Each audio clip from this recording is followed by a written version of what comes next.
રંગ, લુક આ બધું એક સમય સુધી જ અસર કરે, પછી તો સૌથી વધારે અસર કરે એકબીજાનો સાથ, એકબીજા માટેની લાગણીઓ, એકબીજા માટે થતા કોમ્પ્રોમાઇઝ, આ બધું અસર કરે.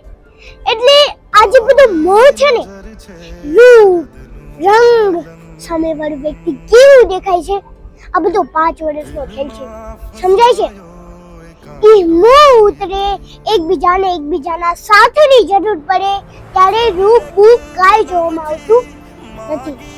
એટલે વધારે આ બધી બાબતો પર ઉતરવા કરતા સૌથી પહેલા એ વસ્તુ નક્કી કરો કે તમારા જીવનમાં તમને સમજે એવું કોણ છે, તમને સાથ આપે એવું કોણ છે, તમારી સાથે ડગલે ને પગલે સારા નરસા પ્રસંગોમાં તમારી સાથે ચાલે એવું કોણ છે. એ પ્રમાણે પાત્રની પસંદગી કરો.